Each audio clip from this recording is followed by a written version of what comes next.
Hi hello welcome to Sakshi education. This is Sravani.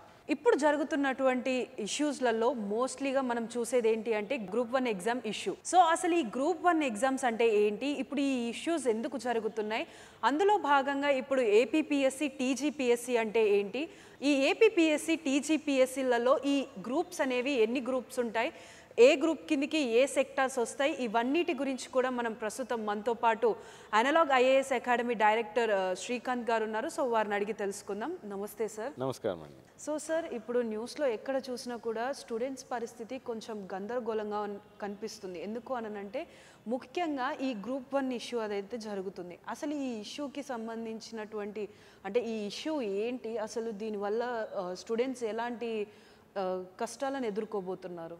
ఇప్పుడు బేసికల్గా మన తెలంగాణలోను ఆంధ్రప్రదేశ్లోను గ్రూప్ 1కి సంబంధించిన పెద్ద ఇష్యూ వచ్చింది. ఏమిటంటే ఇప్పుడు మొన్న రీసెంట్గా తెలంగాణకు సంబంధించి కోర్టు ఒక జడ్జిమెంట్ ఇవ్వటం జరిగింది. గ్రూప్ 1 సంబంధించి ఎన్నో అవకతవకలు జరిగాయని యాస్పిరెంట్స్ ఎవరైతే ఉన్నారో, అభ్యర్థులు ఎవరైతే ఉన్నారో వాళ్ళు కోర్టులో కేసు వేయటం వల్ల దానికి సంబంధించి వాదోపవాదాలు జరిగి చివరిగా ఒక జడ్జిమెంట్ ఇవ్వటం జరిగింది. ఆ జడ్జిమెంట్ ఏమిటంటే కోర్టు క్లియర్ కట్గా టీజీపీఎస్సీ కొన్ని అవకతవకలు పాల్పడడం జరిగింది. అవి ప్రొసీజరల్ ఇష్యూ అవ్వచ్చు, లేదా ఇంకా వేరే ఏదన్నా ఇష్యూ అయి ఉండొచ్చు. కానీ ఈ జనరల్ లిస్ట్ ఏదైతే జనరల్ ర్యాంకింగ్ లిస్ట్ అంటాం, జిఆర్ఎల్ అంటాము, ఆ GRL what ever already TGPSC declare చేసిందో దాన్ని సెట్ అసైడ్ అంటే తీసి పక్కన పెట్టండి అని చెప్పడం జరిగింది. దాంతోపాటుగా ఎగ్జామ్ సంబంధించి రీఇవాల్యుయేషన్ చేయాలి. అంటే మెయిన్స్ ఎగ్జామ్ రాసిన అభ్యర్థులు ఎవరైతే ఉన్నారో వాళ్ళ ఆన్సర్ స్క్రిప్ట్స్ని మళ్ళీ రీఇవాల్యుయేషన్ అంటే మళ్ళీ ఇవాల్యుయేషన్ అంటే మళ్ళీ ఎగ్జామ్స్ ఏవైతే ఉన్నాయో వాళ్ళ ఆన్సర్ స్క్రిప్ట్స్ని ఇవాల్యుయేట్ చేసి మళ్ళీ మార్క్స్ ఇచ్చి తర్వాత కొత్తగా మళ్ళీ జిఆర్ఎల్ ఇవ్వాలి అన్న ఒక డైరెక్షన్. ఒకవేళ ఈ రీఇవాల్యుయేషన్ చేయలేము అన్న పక్షంలో ఎగ్జామినేషన్ కండక్ట్ చేయాలి. అంటే మెయిన్స్ ఎగ్జామినేషన్ మళ్ళీ ఎగ్జామ్ ఎవరైతే ప్రిలిమ్స్ క్వాలిఫై అయ్యారో వాళ్ళందరికీ మళ్ళీ ఎగ్జామ్ కండక్ట్ చేయాలి అన్న ఒక డైరెక్షన్ ఇవ్వటం జరిగింది. అయితే ఇప్పుడు అభ్యర్థుల్లో ఉన్నది ఏంటంటే ఇప్పుడు టీజీపీఎస్సీ ఎగ్జామినేషన్కి వెళ్తుందా లేదా రీఇవాల్యుయేషన్కి వెళ్తుందా అన్న కన్ఫ్యూజన్లో ఉన్నారు. అంతేకాకుండా టీజీపీఎస్సీ వాళ్ళు డివిజన్ బెంచ్కి వెళ్ళే అవకాశం ఉంది. ఇప్పుడే అందిన వార్త ఏమిటంటే టీజీపీఎస్సీ వాళ్ళు డివిజన్ బెంచ్కి ఆల్రెడీ వెళ్ళటం జరిగింది. అంటే డివిజన్ బెంచ్కి వెళ్తే దాని ఉద్దేశం ఏముంటుందంటే టీజీపీఎస్సీ వాళ్ళు కోర్టు ఇచ్చిన ఆర్డర్ ఏదైతే ఉందో దాన్ని ఛాలెంజ్ చేస్తూ డివిజన్ బెంచ్కి వెళ్ళటం జరిగింది. ఇప్పుడు ఏమి జరగబోతుంది నెక్స్ట్ అంటే డివిజన్ బెంచ్లో ప్రీవియస్గా కోర్టు ఇచ్చిన ఆర్డర్ పాస్ చేయటం అన్న జరుగుతుంది, లేదా ప్రీవియస్గా కోర్టు ఇచ్చిన ఆర్డరు ఇది కరెక్టే, వాళ్ళు ఇచ్చిన డైరెక్షన్ కరెక్టే, దానికి తగ్గట్టుగా మీరు చేసుకోండి అని చెప్పడం జరుగుతుంది. ఈ రెండిట్లో ఏది జరిగినా కానీ టీజీపీఎస్సీ వాళ్ళు ఖచ్చితంగా కోర్టు ఏది చెప్తే అది చేయాల్సి వస్తుంది, లేదా డివిజన్ బెంచ్ ఏది చెప్తే అది చేయాల్సి వస్తుంది. ఇంకొక అవకాశం ఏంటంటే టీజీపీఎస్సీ తానుగా రియలైజ్ అయ్యి ఇదంతా కాదు, ఈ కోర్టు కేసులు నాకు ఏమీ వద్దు అని అనుకున్నప్పుడు ఈ నోటిఫికేషన్ అంతాన్ని స్క్రాప్ చేసి కొత్తగా ఇంకొక నోటిఫికేషన్ ఇచ్చి వీలైతే ఇంకొన్ని పోస్టులను యాడ్ చేసి, అంటే ఆల్రెడీ 563 పోస్టులు ఉన్నాయి, అవి కాకుండా ఎడిషనల్గా ఇంకేమైనా పోస్టులు యాడ్ చేసి కొత్త నోటిఫికేషన్ ఇచ్చే అవకాశం కూడా ఉందన్నమాట. సో సార్, ఇప్పుడు దీన్ని ఎగ్జామ్గా పెట్టడం వల్ల అంటే మల్టిపుల్ టైమ్స్ ఎగ్జామ్గా పెట్టడం వల్ల స్టూడెంట్స్ యొక్క ప్రిపరేషన్ పైన కానీ లేకపోతే స్టూడెంట్స్ యొక్క మైండ్ సెట్ పైన కానీ ఎలాంటి ప్రభావం పడే అవకాశాలు ఉన్నాయి? చాలా ఇబ్బంది అండి పిల్లలకి. ఎందుకంటే ప్రిపేర్ అయిన తర్వాత ఆల్రెడీ ఒక్కసారి మెయిన్స్ ఎగ్జామ్ రాసున్నారు, దానికి ముందు నిజం చెప్పాలి అంటే 2 సార్లు ప్రిలిమ్స్ ఎగ్జామ్ క్యాన్సిల్ అవ్వటం జరిగింది. వేరియస్ రీజన్స్ వల్ల క్యాన్సిల్ అవ్వటం జరిగింది. ఓకే, 2 సార్లు ప్రిలిమ్స్ ఎగ్జామ్ క్యాన్సిల్ అయ్యి 3ఓసారి ప్రిలిమ్స్ ఎగ్జామ్ రాసి క్వాలిఫై అయ్యి మెయిన్స్ ఎగ్జామ్ రాసి అందులో క్వాలిఫై అయిన తర్వాత ఫైనల్గా ర్యాంక్ వచ్చి జిఆర్ఎల్ లిస్ట్ అంటే 1:1లో ఉన్న తర్వాత ఇప్పుడు మళ్ళీ ఎగ్జామినేషన్ అంటే 2 రకాల అభ్యర్థులు ఉంటారు. ఒకరు ఆల్రెడీ 1:1 లిస్ట్లో సెలెక్ట్ అయిన పిల్లలు, వాళ్ళైతే చాలా అగమ్యగోచరం అన్నమాట వాళ్ళ పరిస్థితి. మాకు ఆల్రెడీ సర్వీస్ వచ్చింది అనుకున్నాము, దానికి తగ్గట్టుగా మా క్యారియర్ మొత్తం ప్లాన్ చేసి పెట్టుకున్నాము, ఇప్పుడు సడన్గా మాకు ఆ సర్వీస్ రాలేదు, మాకు ఆ జాబ్ లేదు అంటే వాళ్ళందరూ ఏం చేయాలి? ఇప్పుడు వాళ్ళందరూ ఎంతో ఇబ్బందులకు గురవుతున్నారు. ఎంతో సైకలాజికల్గా డిప్రెషన్లోకి వెళ్తున్నారు. వాళ్ళందరినీ ఎట్లా అడ్రస్ చేయాలి? ఇప్పుడు టీజీపీఎస్సీ వాళ్ళు అడ్రస్ చేయాల్సి వస్తుంది. తర్వాత సెలెక్ట్ కాని వాళ్ళు, అంటే 1:1 రేషియోలో లేని వాళ్ళు ఎవరంటే వాళ్ళు గ్రూప్ 1 మెయిన్స్ ఎగ్జామ్ రాసి వాళ్ళు 1:1లో లేకపోవటం వల్ల వాళ్ళు ఇప్పుడు ఏం చేయాలని అర్థం కాక, ఇప్పుడు గ్రూప్ 1 రీ ఎగ్జామ్ జరుగుతుందా లేదా అన్నది కూడా తెలియని పరిస్థితిలో ఇప్పుడు మేము ఏం చేయాలి అని అడిగే వాళ్ళు చాలామంది ఉన్నారు. ఒకటి మాత్రం ఖచ్చితంగా నిజమండి, ఒకవేళ మీరు గ్రూప్ 1 సాధించినా ఒకవేళ సాధించకపోయినా మీరందరూ ఖచ్చితంగా ఇప్పుడు చేయాల్సింది ఏంటంటే, నా దృష్టిలో నా పర్సనల్ ఒపీనియన్ ఏమిటంటే, మీరు గ్రూప్ 1 వచ్చిన వాళ్ళు బెస్ట్ ర్యాంక్ వస్తే మంచిదే. బెస్ట్ ర్యాంక్ రాకపోయిన వాళ్ళు మళ్ళీ గ్రూప్ 1 ఎగ్జామ్ రాస్తారు కదా. అలానే గ్రూప్ 1 సాధించిన వాళ్ళు మీరు కూడా మళ్ళీ ఇప్పుడు రీ ఎగ్జామ్ పెడితే రాస్తారు కదా. అలానే ఒకవేళ రీ నోటిఫికేషన్ వచ్చినా రీ ప్రిలిమ్స్ ఎగ్జామ్ జరిగినా కానీ చాలామంది క్వాలిఫై అవుతారు. ఇప్పుడు వాళ్ళందరూ కూడా ఎగ్జామ్కి మళ్ళీ రాయాల్సిందే కదా. మీరందరూ ఇప్పుడు చేయాల్సింది ఈ కన్ఫ్యూజన్ నుంచి బయటికి రావటం. టీజీపీఎస్సీ ఏం నిర్ణయిస్తుందన్నది అది ఈరోజు మనకి తెలియదు, రేపు డివిజన్ బెంచ్ ఏం చేస్తుందన్నది ఈరోజు మనకి తెలియదు. కానీ మీ ప్రిపరేషన్ అయితే ఎక్కడ ఆగకూడదు. మీరు స్టూడెంట్ అయినప్పుడు ఫైనల్గా జాబ్లో చేరేంత వరకు మీరు ఖచ్చితంగా మీ ప్రిపరేషన్ కొనసాగిస్తూనే ఉండాలి. సివిల్ సర్వీసెస్లో కూడా చాలాసార్లు చాలా అపోహలు వస్తూ ఉంటాయి. ఇప్పుడు ఆప్షనల్ సబ్జెక్ట్ ఉంది కదా, ఆప్షనల్ సబ్జెక్ట్ని తీసేస్తారు, నెక్స్ట్ ఇయర్ నుంచి మీకు ప్యాటర్న్ ఆఫ్ ఎగ్జామే మారబోతుంది, అన్ని చాలా అపోహలు వస్తూ ఉంటాయి. అపోహల్ని వాటిని పట్టించుకొని మీరు కన్ఫ్యూజన్ స్టేట్లో ఉంటే మీ ప్రిపరేషన్ ఎప్పటికీ జరగదు. ఆ అపోహలన్నింటినీ పక్కన పెట్టి మీ ప్రిపరేషన్ మీరు కొనసాగించినప్పుడు మాత్రమే మీరు ఈ ఎగ్జామ్ని క్రాక్ చేయగలరు, మంచి సర్వీస్ సాధించగలరు. ఇందాక మీరు అడిగినట్టు ఈ గ్రూప్ 1 ఏపీపీఎస్సీ కానీ టీజీపీఎస్సీలో కానీ గ్రూప్ 1 అంటే ఏంటి, గ్రూప్ 2, గ్రూప్ 3, గ్రూప్ 4 ఎలాంటి క్యాడర్ ఎగ్జామ్స్ ఉంటాయి, వీటికి సంబంధించిన ఒక స్పెసిఫిక్ డీటెయిల్స్ ఇవ్వాలి అంటే, ఒక బేసిక్ లెవెల్ ఇండియా లెవెల్లో ఆలోచించినప్పుడు ఇండియా మొత్తము స్టేట్స్గా డివైడ్ అయి ఉంటాయి కదా. ఈచ్ స్టేట్ని కూడా మనం డిస్ట్రిక్ట్స్గా డివైడ్ అయి ఉంటాయి. ఒక చిన్న ఎగ్జాంపుల్ ఇస్తాను నేను. ఈచ్ డిస్ట్రిక్ట్కి ఒక హెడ్ ఉంటారు, అడ్మినిస్ట్రేటివ్ హెడ్ ఉంటారు. వాళ్ళనే డిస్ట్రిక్ట్ కలెక్టర్ అంటాము, డీసీ అంటాము. ఈ డీసీ అన్న వాళ్ళని సెలెక్ట్ చేసేది central government of India. Government of ఇండియాలో department of personnel and training ఉంటుంది. వాళ్ళు ఏ స్టేట్లో ఏ పోస్టులు ఎన్ని ఉన్నాయి అని వాళ్ళు రిక్వైర్మెంట్ కలెక్ట్ చేసి వాటిని ఆ లిస్ట్ని union public service commission UPSC వాళ్ళకి ఇవ్వటం జరుగుతుంది. యూపీఎస్సీ వాళ్ళు it's a recruitment agency from the side of government of India. వాళ్ళు ఐఏఎస్లు, ఐపీఎస్లు, ఐఆర్ఎస్లు వాళ్ళందరినీ సెలెక్ట్ చేసుకుంటారు. సెలెక్ట్ చేసుకున్న తర్వాత ట్రైనింగ్ అయిన తర్వాత వాళ్ళ పోస్టింగు డిస్ట్రిక్ట్స్లో ఉంటుందన్నమాట. డిస్ట్రిక్ట్లో వాళ్ళకి బెస్ట్ పోస్టింగ్, హయ్యెస్ట్ పోస్టింగ్ ఏంటంటే డిస్ట్రిక్ట్ కలెక్టర్. ఈ డిస్ట్రిక్ట్ కలెక్టర్ని ఇందాక నేను చెప్పినట్టు సెలెక్ట్ చేసుకునేది గవర్నమెంట్ ఆఫ్ ఇండియా. అయితే ఆ డిస్ట్రిక్ట్ కలెక్టర్ కింద డిప్యూటీ కలెక్టర్ ఉంటారు. ఓకే, ఆ డిప్యూటీ కలెక్టరు వాళ్ళని సెలెక్ట్ చేసేది ఆ పర్టికులర్ స్టేట్ గవర్నమెంట్ సెలెక్ట్ చేస్తుంది. స్టేట్ గవర్నమెంట్ వాళ్ళు సెలెక్ట్ చేసేటప్పుడు వాళ్ళకంటూ ఒక పబ్లిక్ సర్వీస్ కమిషన్ ఉంటుంది. ఫర్ ఎగ్జాంపుల్ తెలంగాణకి పబ్లిక్ సర్వీస్ కమిషనే TGPSC, Telangana public service commission. అట్లా ఏపీ వాళ్ళకి ఆంధ్రప్రదేశ్ పబ్లిక్ సర్వీస్ కమిషన్ ఉంటుంది.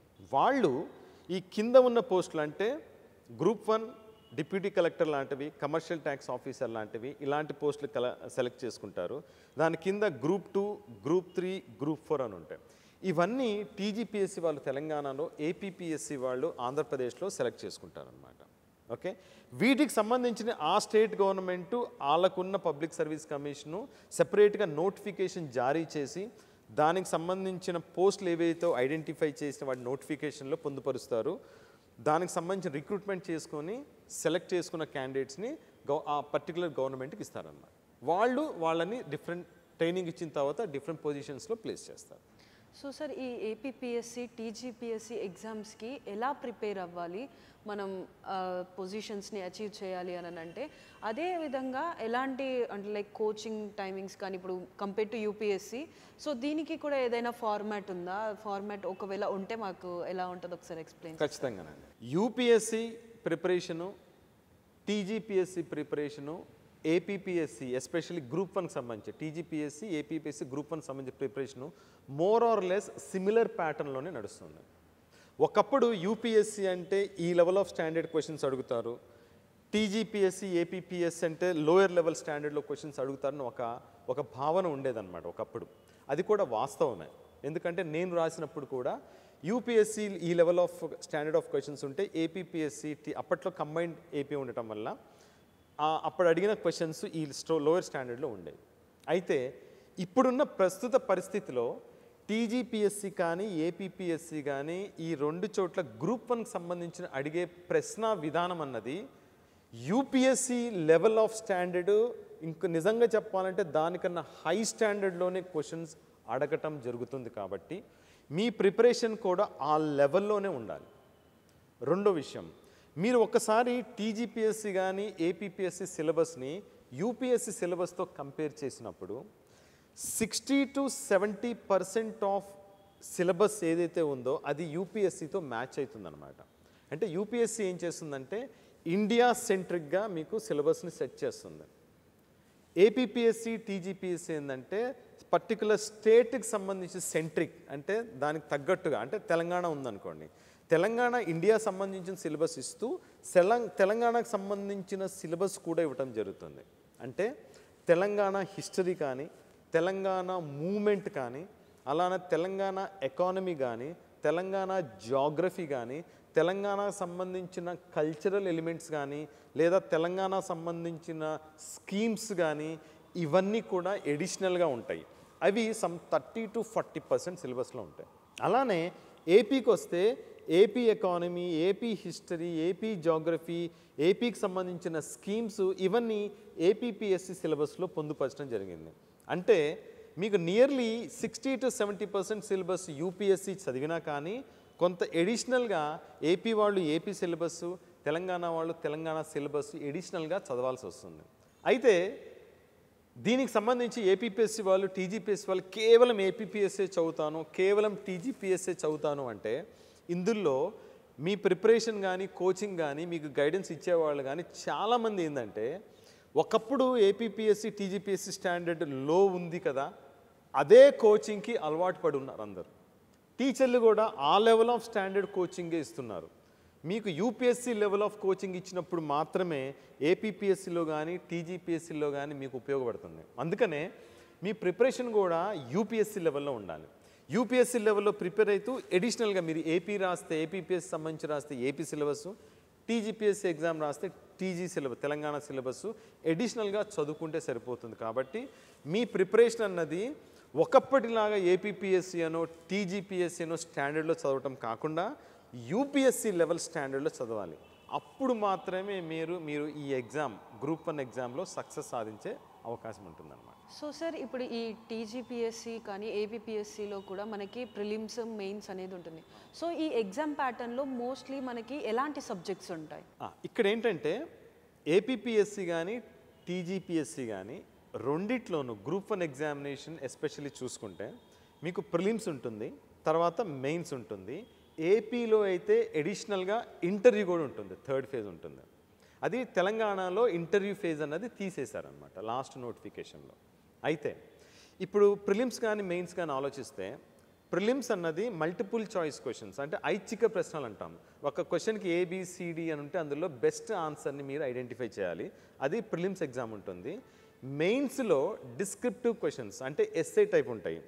ఒక ఎస్సేనే సెపరేట్ పేపర్ ఉన్నా కానీ దానితో పాటుగా డిస్క్రిప్టివ్ క్వశ్చన్స్ లాగా రాయాలి మీరు. అంటే ఒక 150 వర్డ్స్ లాగా 250 వర్డ్స్ అన్న పద్ధతిలో మీరు డిస్క్రిప్టివ్ ఆన్సర్స్ రాయాల్సి వస్తుంది. అయితే వీటిలో సిలబస్ ఏముంటుందంటే 4 కోర్ ఏరియాస్ ఉంటాయి ఎప్పుడైనా కానీ. పాలిటీ అండ్ గవర్నెన్స్ అంటే ఇండియన్ కాన్స్టిట్యూషను, దానికి సంబంధించిన గవర్నెన్స్ ఏదైతే ఉందో పరిపాలన అంటామో దానికి సంబంధించిన సిలబస్ ఉంటుంది. దానితో పాటుగా హిస్టరీ ఉంటుంది. హిస్టరీలో మీకు ancient history, medieval history, modern history ఈ 3 కూడా ఉంటాయి. దానితో పాటుగా జాగ్రఫీ ఉంటుంది, వరల్డ్ జాగ్రఫీ ఉంటుంది, అలానే ఇండియన్ జాగ్రఫీ ఉంటుంది. జాగ్రఫీతో పాటుగా disaster management, environment, ecology and biodiversity ఇవి కూడా ఎడిషనల్గా ఉంటాయన్నమాట. దానితో పాటుగా హిస్టరీ, ఎకానమీ, ఇండియన్ ఎకానమీ అంటాం. అంటే ఇది ఎకనామిక్స్ కాదు, ఎకానమీ అంటాం. ఎకనామిక్స్ అంటే థియరిటికల్ పార్ట్ ఆఫ్ ఎకానమీ అనమాట.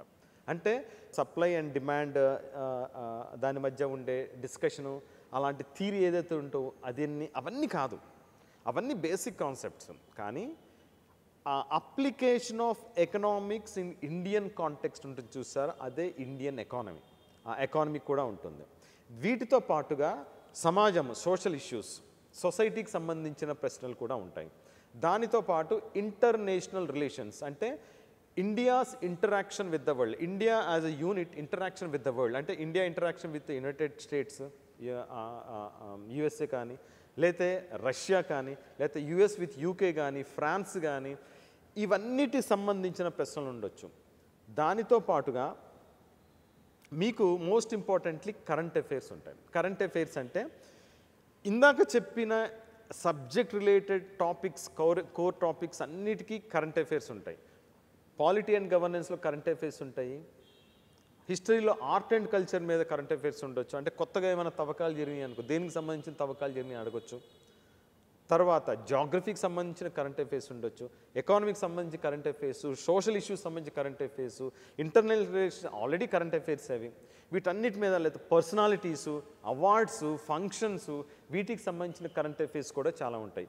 ఇవన్నీ చాలా ఇంపార్టెంట్. ఇవన్నీ core subjects in UPSC, APPSC, టీజీపీఎస్సిలో కూడా. వీటితో పాటుగా అడిషనల్గా ఇందాక నేను చెప్పినట్టు తెలంగాణకు సంబంధించిన separate Telangana economy, Telangana geography, Telangana history, Telangana movement, Telangana policies, Telangana society, ఇవన్నీ ఒకటి తెలంగాణ పబ్లిక్ సర్వీస్ కమిషన్లో ఉంటే, ఏపీపీఎస్లో AP economy, AP geography, AP polity, AP schemes, అవన్నీ కూడా ఏపీలో ఉంటాయి అన్నమాట. ఇవన్నీ కూడా సపరేట్గా మనం చదువుకోవాల్సి వస్తుంది. సో సార్, ఇప్పుడు ఈ గ్రూప్ 1 గురించి జరుగుతున్నటువంటి ఇష్యూ ఈ టైముల్లో స్టూడెంట్స్ అసలు ఇప్పుడు వాళ్ళు ఆ పొజిషన్ వాళ్ళకు వస్తుందా లేదా అన్న డైలమాలో ఉన్నారు. సో అలాంటప్పుడు బెటర్ వాళ్ళు ఎలాంటి వాళ్ళకి అంటే ఎలాంటి ఆర్డర్ వస్తే వాళ్ళకి బెటర్ ఫ్యూచర్ ఉంటుంది అంటారు? ఇప్పుడు ఆల్రెడీ టీజీపీఎస్సి వాళ్ళు డివిజన్ బెంచ్కి వెళ్ళటం జరిగింది. సో అది డివిజన్ బెంచ్లో ఎప్పుడైనా కానీ ఏమవుతుందంటే చాలా త్వరగా జడ్జిమెంట్ వచ్చేస్తుంది. జనరల్గా ఇన్ని సంవత్సరాల్లో చూసింది ఏంటంటే, నా ఎక్స్పీరియన్స్ ప్రకారము, ఇది డివిజన్ బెంచ్కి వెళ్ళటానికి ముందు సింగిల్ జడ్జ్ బెంచ్లో ఒక డెసిషన్ ఇవ్వటం, ఒక జడ్జిమెంట్ ఇవ్వటం జరిగింది. జనరల్గా డివిజన్ బెంచ్ వాళ్ళు సింగిల్ జడ్జ్ బెంచ్ ఇచ్చే డెసిషన్కి కట్టుబడి ఉంటారు.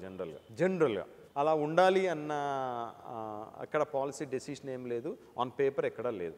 కానీ జనరల్గా అలా జరుగుతూ ఉంటుంది. అన్లెస్ అదర్వైజ్ ముందు సింగిల్ జడ్జ్ బెంచ్ ఇచ్చిన జడ్జిమెంటు హైలీ డిస్క్రిమినేటరీ అని ఉన్నా, లేదా అది కంప్లీట్లీ తప్పు, there is no substantial evidence for the judgment అని ఉన్నా, అప్పుడు మాత్రమే డివిజన్ బెంచ్ అన్నది will go against the single judge bench judgment అన్నమాట. సో అలాంటప్పుడు ఇప్పుడు ప్రస్తుతానికి సింగిల్ జడ్జ్ జడ్జిమెంట్ ఏదైతే ఉందో అది ఒక సబ్స్టాన్షియల్ ఎవిడెన్స్తో 2022 పేపర్ల డాక్యుమెంట్, ఎగ్జాస్టివ్ డాక్యుమెంట్లో ఆ జడ్జిమెంట్ ఇవ్వటం జరిగింది. అది ఎందుకు అలా జడ్జిమెంట్ ఇవ్వాలి అన్న దాని మీద కూడా పూర్తిగా టీజీపీఎస్సి ఎక్కడెక్కడ ఎలాంటి విషయాల్లో విఫలమైంది, అక్కడ అలాంటి తప్పిదం చేయటం వల్ల జరిగిన నష్టం ఏంటి అని కూలంకుషంగా ఎక్స్ప్లెయిన్ చేస్తూ ఇచ్చిన జడ్జిమెంట్ అవ్వటం వల్ల నా దృష్టిలో డివిజన్ బెంచ్ అన్నది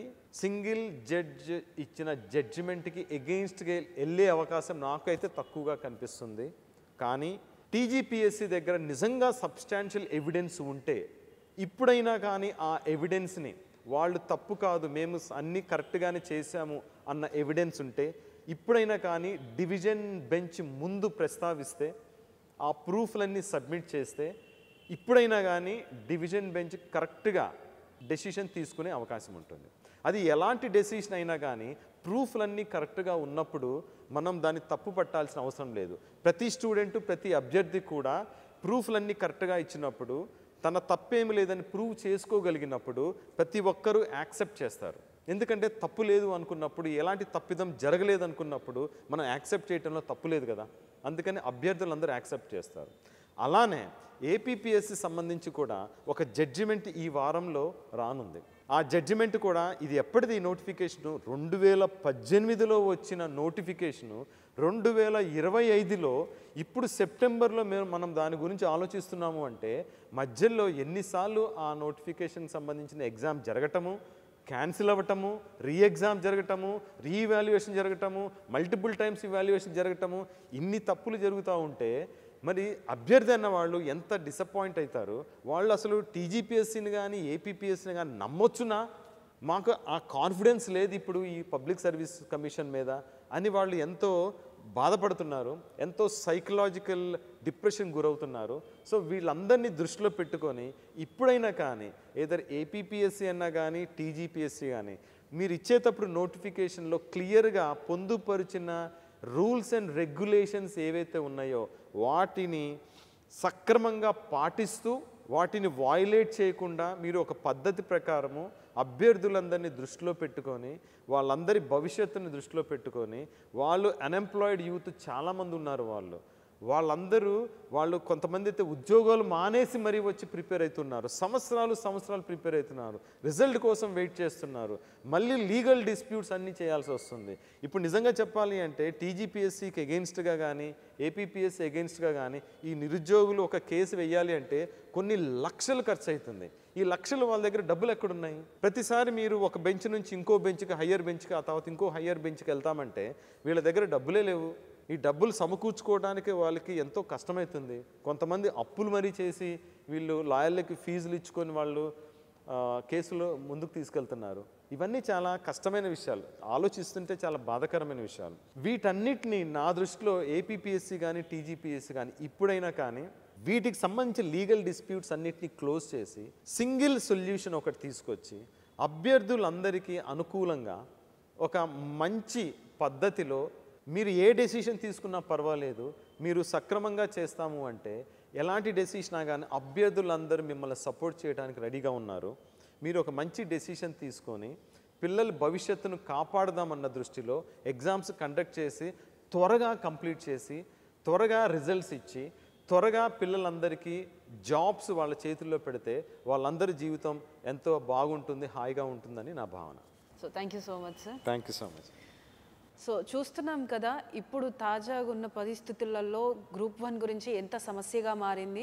రీఎవాల్యుయేషన్ చేయాలా లేకపోతే రీ ఎగ్జామ్ కండక్ట్ చేయాలా అన్న దానిపైనైతే చర్చ జరుగుతుంది. దానికి అనుసంధానంగానే స్టూడెంట్స్ కూడా ఇటు వాళ్ళు ఎన్నో రోజులుగా కోచింగ్స్ అనేవి తీసుకొని దాని తర్వాత ఎగ్జామ్కి కూడా చాలా ప్రిపేర్ అయ్యి లాస్ట్కి వచ్చేసరికి వారికి అసలు ఏం చేయాలో దిక్కుతోచని పరిస్థితులలో ప్రతి ఒక్కరు కూడా ఆందోళనకి గురవుతున్నారు. సో ఇలాంటి సిచ్యువేషన్స్లలో వాళ్ళకి ఎలాంటి జడ్జిమెంట్ వస్తే వాళ్ళ భవిష్యత్తు బాగుంటుంది ఏంటన్న విషయాలు కూడా శ్రీకాంత్ గారు చెప్పారు కదా. సో ఆ స్టూడెంట్స్కి కూడా న్యాయం జరగాలని కూడా ప్రతి ఒక్కరం కోరుకుందాం.